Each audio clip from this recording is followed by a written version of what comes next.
Assalamualaikum warahmatullahi wabarakatuh. Saya Sailama Sandra akan menceritakan tentang cerita rakyat Lampung si pahit lidah. Dahulu kala, buat sanak muda saya gelahni pagar bumi. Tian enom bersaudara, saya telah mengembara jauh mak tentu rimbani. Pada suatu hari, ahli gamal kerajaan pahalu jamal pagar bumi selintas gawoh.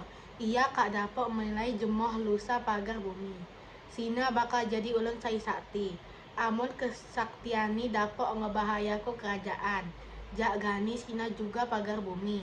Gi ulun tuhani mansa perintah gua ngehadap ja istana kerajaan. Disan pagar bumi mansa perintah anjak raja. Ia mesti ninggalko kerajaan Jawa. Ia muni disingko gu pulau Sumatera.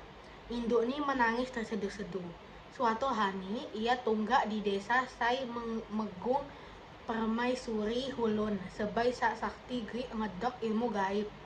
Di desa Sina ia berkenalan jama pemuda sebayani. Tian ngedengis pengumuman saya di luahko jama ratu. Siapa gawoh dapat belajar ilmu kesaktian jama iya. Saya mansa giliran saya pertama ialah kancani. Pagar bumi nunggu giliran ia mejong di guang tunggu pendopo. Ulah kamunian ia terpedom. Sampai gilirani ia mak minjak. Celakoni kancani munih mak ngeminjako iya padahal gelahni disebut-sebut jama ratu. Pagar bumi niat harga nyebrang mit Selat Sunda. Akhirnya ia tigoh di pulau Sumatera. Ia sampai di sebuah dusun di Sumatera Selatan. Ulah letih ia pun pedom. Debah pohon jama alas huluni kayu balak saya kak mati. Berani gani ia mejong. Ngeliak hulun lalu lalang. Amun makdok ulan saya menghatikani. Seolah-olah makdok pagar bumi saya mejong disan.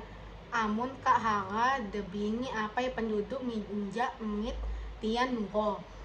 Wat kijang saya liwat di hadapani ia tekanjal ri cawa batu. Ajaib nih kijang Sina langsung jadi batu. Sejak Sina ia jadi sombong. Ia pun dijuluki si pahit lidah. Berita Sina sampai ke daerah Lampung. Pada waktu Sina Lampung ngedok sebuah kerajaan saya gelah ni danau Maghrib. Awalnya diperintah jama Raja saya Arif bijaksana. Raja Sina watelu sana. Tian iulah Dewa Sinta. Gunawan suci gi gunawan sakti. Amun sayang seladu raja wafat tahta kerajaan diaku jama puagi raja saya lalim. Kedua anak raja Jenohaga tewot ngedisingko si pagar bumi saiwat kelebihani. Ia dacok ngegoi hulun sai disapani jadi batu. Kabar nasib kedua putra raja tersebar ke seluruh penjuru dunia. Kakak Nisai Tuha Dewi Sinta Miwang terseduh-seduh. Ulah duka saya mendalam. Selama perahani Dewi Sinta mak mangan. Gi mak pedom. Pada rani kelima segadu kepergian apa ni Dewi Sinta pedom bangi temon. Di lem pedom ni ia mimpi ia diratongi kedua ulun tuhani. Tian ngejuk petunjuk cara-cara menghadapi si pahit lidah gi babasko kedua adik ini. Akhirnya Dewi Sinta cakak kuda menuju Bukit Pesagi. Ia nutup cuping ni jama kapas si pahit lidah ngagura amun. Dewi Sinta mak terpengaruh. Ia ngigiko api sai di pesanko jama ulan tuhani. Tigoh diunggak Bukit Pesagi. Dewi Sinta hiran.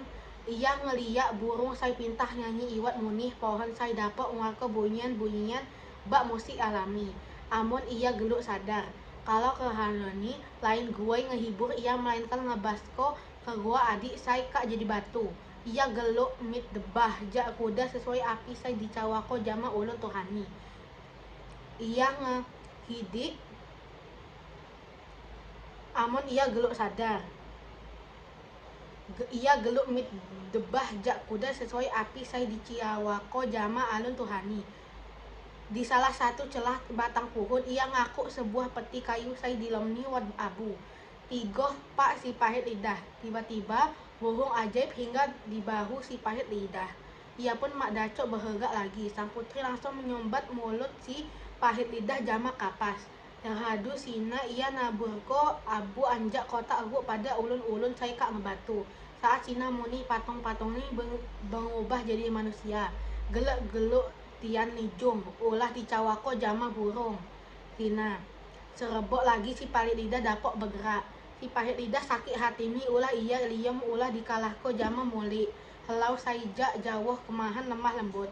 Sehdu sina ia ninggalko daerah Bukit Pesagi. Si pahit lidah sampai di ulu sungai Ogan ngedi tepi say bebatuan say keliaya tertata gue pemandian. Si pahit lidah tekanjak ulah saya raja. Iulah kakak si pahit lidah, saya akhirnya si pahit lidah jadi helau. Ia mak lagi marah dendam.